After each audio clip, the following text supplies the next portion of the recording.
Meaning and Goal of Yoga. From this book, Holistic Practice Manual, the first book I wrote in 1976. First chapter, Meaning and Goal of Yoga. Yoga comes from the root yuj. Yuj means union. Union of individual self with supreme consciousness. God or supreme consciousness is like ocean, and all of us are like waves. All the creations are like the waves. Qualitatively the same thing, quantitatively different. So really, God and God's creation are identical. Our relation with God is like drop of water and ocean. We are perfect. We are created in the image of God. We are perfect. We don't need to gain anything from outside. Instead, we have to remove the coverings that hides the light of higher self. Yoga is a process of dehypnotism.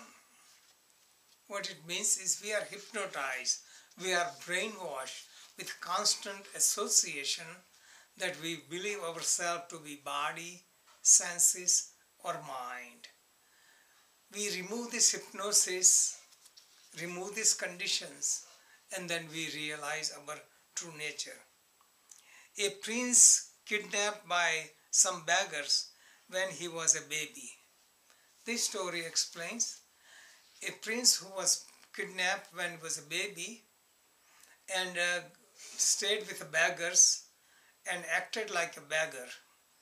After years, somebody found out he was a prince because there were some birthmarks with which they recognized. Once they recognized, they took him to the kingdom. He was treated like a prince and everything changed. Just realizing that he was a prince. We are like prince and princesses acting like beggars. God is our spiritual father. He provides all comforts of our life. Consider God as loving father instead of punishing father. So you can love God out of love, out of natural desire, instead of out of fear. Instead of fear of hell or sin, we love God as loving father. Everyone is searching for this union, young or old. Knowingly or unknowingly, when we search for wealth, fame or power, we are looking for expansion of consciousness. And that is exactly what we need in life to find union with God. When we find it, it is total perfection. The universe that we see is projection of our own mind.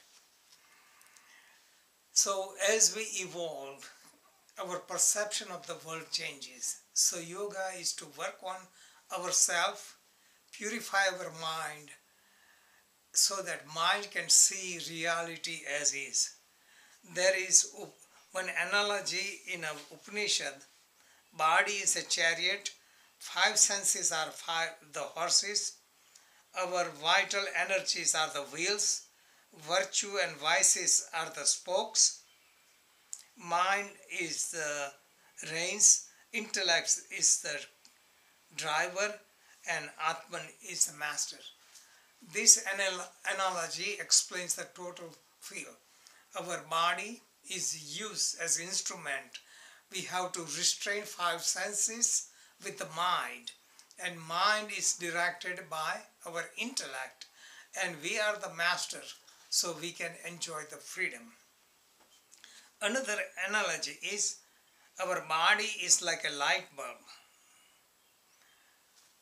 The light doesn't come from the bulb until it is connected to the source, which is electricity.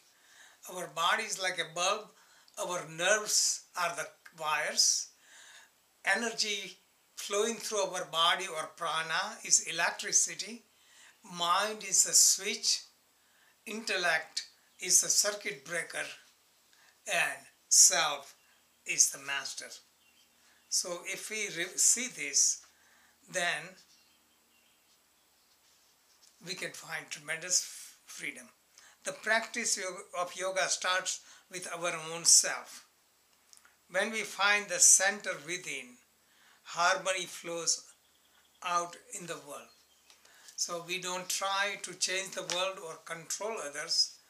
We try to change ourselves, evolve ourselves, and then we become instrumental to spread the message to others.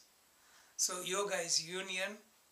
Either you can get it by using the mind, which is Gnani Yoga, by using the heart, which is Bhakti Yoga, by using activities or selfless service, or by contemplation, which is Raja Yoga. All other branches of yoga are from branches of these four major yogas.